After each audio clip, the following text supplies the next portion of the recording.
What's going on, Junkie Nation? Gorgeous George and Goes are back with another superstar from the sport of mixed martial arts. Today we get to talk to one championship's bantamweight champion. Demetrious Johnson is going to be defending his belt coming up here on May 5th against Adriano Moraes. This will be the trilogy bout to their exciting series that they've had. Welcome back to Junkie Radio. Demetrious, how are you? I'm good. I love being here. We love having you as well. And I wanted to ask you, after the last fight, when you won, was your reaction closer to, well, now, we're 1-1, I have now vanquished this opponent, and may we meet in the future? Or was it closer to like, take that, bitch, I got my belt back? Like, what did you feel more closer? Which one of the two did you feel closer to? I want to know. I think combination of both, to be honest with you, is, I got mine, I gave him his, so it's 1-1. I knew I was going to see him in the future. Didn't think it would be this quick. I figured they'll probably give somebody else the opportunity to fight for the belt. But hey, here we are now, and I had a little bit of that. Take that, motherfucker. You get yours. I had a little bit of that too, so a little bit of both. I asked because the Demetrious Johnson that's a gamer, that's off the record, that runs in the fans, I hear different stories from those people that say, man, this guy's so funny. He gets street with us. He talks some smack. And then there's also Demetrious Johnson, the father, the husband, the professional that presents himself in a different way, which is great because you're a professional athlete. But that's why I was wondering. Gotcha. Yeah, it's a little bit of both, I mean, obviously, a little smack talking with the boys on the internet, a little here and there. But other than that, Adrian's a great guy, amazing opponent, amazing, former world champion. And, I knew I was going to see him again, especially he's been the longest reigning flyweight champion in one championship. But he's lost it, won it, lost it. It's been kind of very trickle. It's very fecal, as you could say. It's kind of interesting. It's like, if you look back at, my UFC career, it's like, it goes Demetrious Johnson,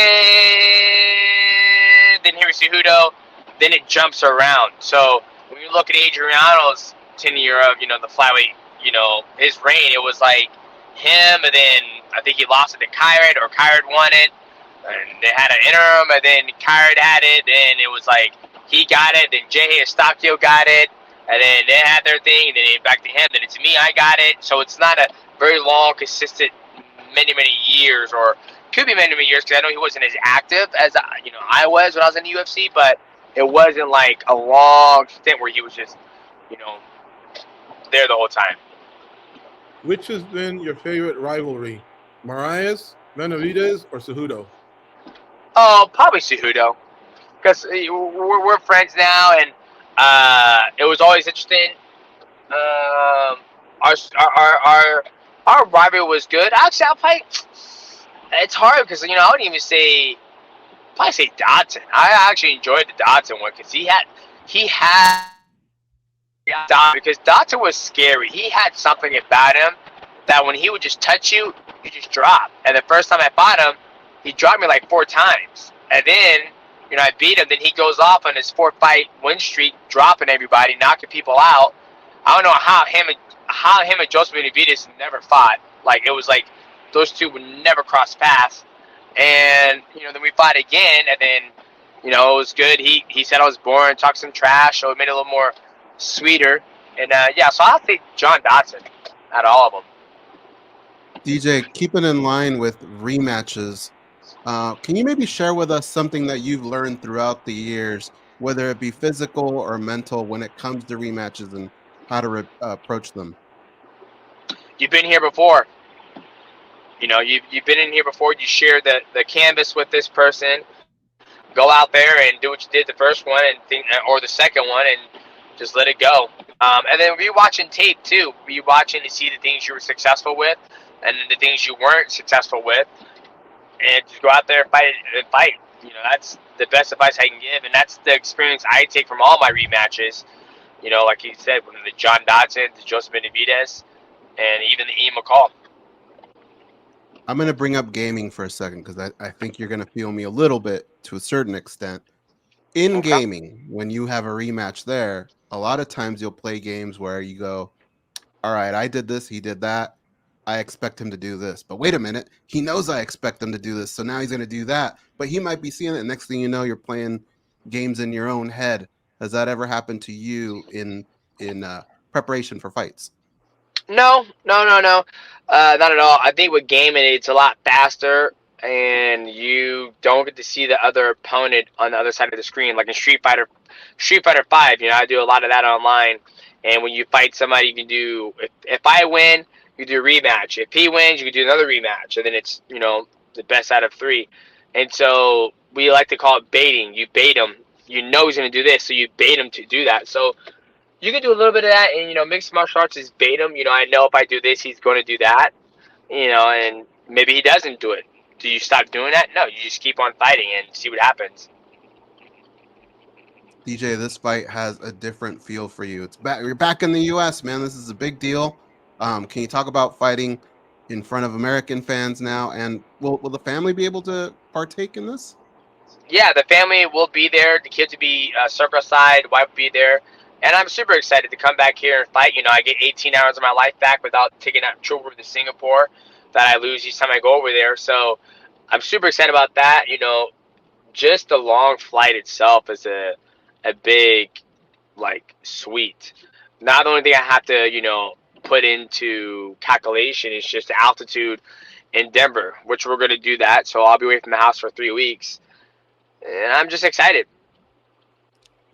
I heard a fighter once say, so obviously when we talk about altitude and fights, a lot of time cardio is what we're talking about. But I heard a fighter one time say, even cutting weight at a higher altitude, your body just reacts a little differently. What are all the things that encompass fighting in altitude and fight week in altitude? We're going to find out. I haven't done it since 2010, I think. When I fought Nick Pace. So we'll see. I don't have to cut too much weight. I have to cut some. But other than that, obviously the altitude. And there's just not, the air up there is just thinner. So I'm sea level. A lot of the athletes in one championship, I believe, fight at sea level or train at sea level besides a team like High Boys. They're up in the mountains. And I'm sure there are some other athletes who are in the mountains. But for the most part, I think we're all sea level. So that being said, the air is just thinner up there. So you just got to, take into consideration that you're not going to have all that air that you used to have that you train. So just going to go out there and get acclimated as best I can. Because they say there's 2 ways to do it. You either go out there super early to get acclimated, or you go out there super late. Like you go out there like the day of the fight. So it tricks your body. It doesn't give your body enough time to actually process what's going on. Demetrious, the other day, Rafael Assunção laid down the gloves, and everybody said, WEC never die. We all have fond memories of the WEC. How about for yourself? You're still active, fighting. You came from the WEC. Do you even think about those days, or is that just for us media and fans to geek out on? Nah, man, I remember the WEC days. Razor Rob McCullen, you had Donald Cerrone, Jamie Varner. You also had Antonio Benuelos. I'll never forget. Here's a story for you guys. So when we would fight in WEC, how it was under the Zuffer banner.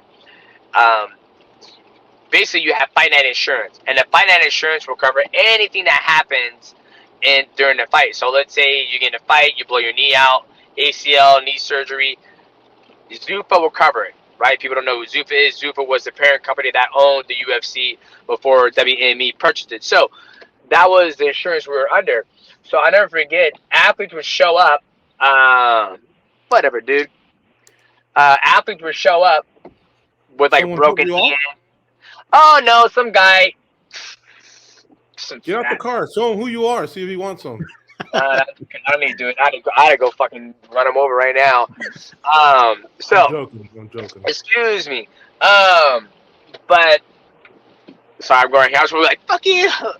But anyways, so what would happen was that we would show up to the fight, and then before every fight, you would get a physical, and the doctor would check you out. And I never forget, Antonio Barossa goes, man, I got a busted ankle, I got a broken hand, but I'm not gonna tell him that. I'm gonna tell him I broke in the fight, so everything gets covered. And that was like one of my favorite memories, is that so many athletes would go into the fights injured because we didn't have health insurance, right? And we would just fight injured. That way we can have it all covered under the Zuffa insurance. Did you ever do that? I went into a lot of fights injured, but nothing to where it was like I need to get surgery. Like, oh, I'm coming to a broken hand and I fight with a broken hand. No. Like, I broke my hand. When I fought Brad Pickett, I broke my hand in the first round. But after that, they took care of the surgery. So, but I never got in a fight where I'm that broken. Like, Antonio Banuelos, he was like, I am hurting right now. Right. Yeah. Well, there's not many WEC fighters left in the sport. You're one of them. But yeah, there's not many left competing. It seems like everyone's kind of retired. The same thing's happening with Pride as well. Shogun had his last fight not too long ago. So slowly it's becoming a distant memory, but there's still great memories. But right now you're forging your own memory over at One Championship. The series versus Adriano Moraes has been outstanding. Can't wait for the third one. As always, thank you for the time here on Junkie Radio. I don't know where you are, but it seems like the longest ride home. Are you in Canada or where are you? No, I'm headed to training. I'm going to my second session.